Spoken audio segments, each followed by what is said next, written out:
Imagine being a kid, watching your entire society unravel around you. That's what happened to one young girl, and she decided to write it all down in a small notebook, simply because she wanted the world to know what was actually happening. So who exactly was this girl? Why did she feel so compelled to keep a diary during one of history's absolute darkest chapters? And ultimately, what happened to her? Today, we're going to explore why, decades later, we still remember the name Eva Heyman. Part 1. Who was Eva, the girl behind the diary? When we look at Eva's life, there is this stark, honestly heartbreaking contrast. On one side, you have totally ordinary childhood dreams, schoolwork, friendships, just innocent hopes for the future. But on the other side, there's this massive, looming threat of a world at war and a regime built entirely on hatred rapidly spreading across the continent. To really understand her story, we have to remember she wasn't just a historical statistic. Eva was born into a Jewish family, and she grew up in a really loving environment in a time just before the world basically caught fire. She had a hometown, parents, grandparents, and a life filled with perfectly normal everyday routines. Long before she became a witness to history, she was simply a child who was deeply, deeply loved. Part 2. The world around her changes. The encroaching shadows. The systematic dismantling of Eva's world didn't just happen overnight.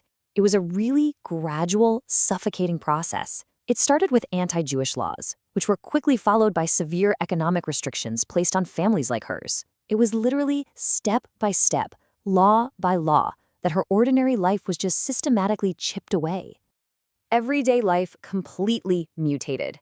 A simple walk down the street, popping into a shop, or even just chatting with a neighbor, it all became heavy with fear. A suffocating web of restrictions slowly tightened around Eva's entire community, and it systematically stripped away their rights, their dignity, and ultimately their safety. Part 3. Pages of a diary. A child's perspective. Right in the middle of all this suffocating fear, Eva began to write. Her initial entries show us the child trying to process a world that was becoming completely incomprehensible. She didn't know how the war was going to end. She only knew how it made her feel right in that exact moment. Her diary captures the raw, unfiltered reality of history happening in real time, right in front of her. But as time passed, the tone of that little notebook shifted.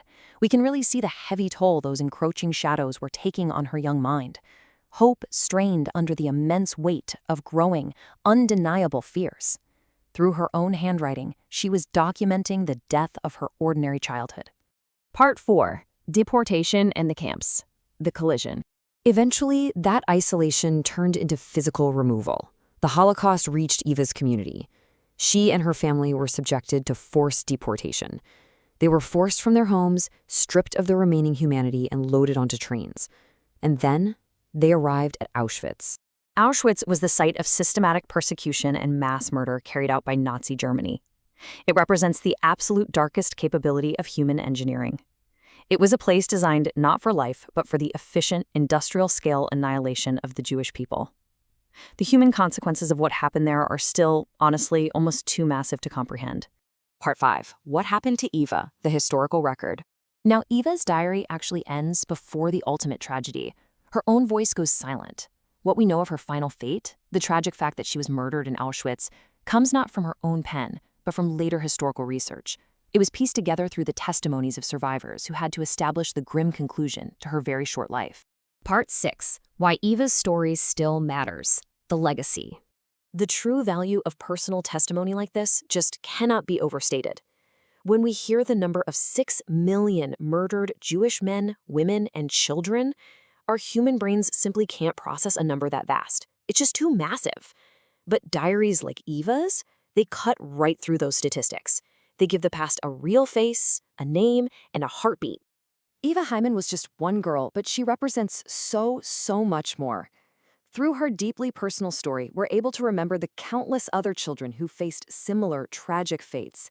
Children whose names we might not even know, whose diaries were lost or maybe never even written, but whose lives and dreams were equally destroyed. By remembering Eva, we are, in a way, honoring all of them. Eva wanted to leave a mark on a world that was actively trying to erase her. So if Eva had known that someone, decades later, would be reading her words, what do you think she would have wanted the world to remember most?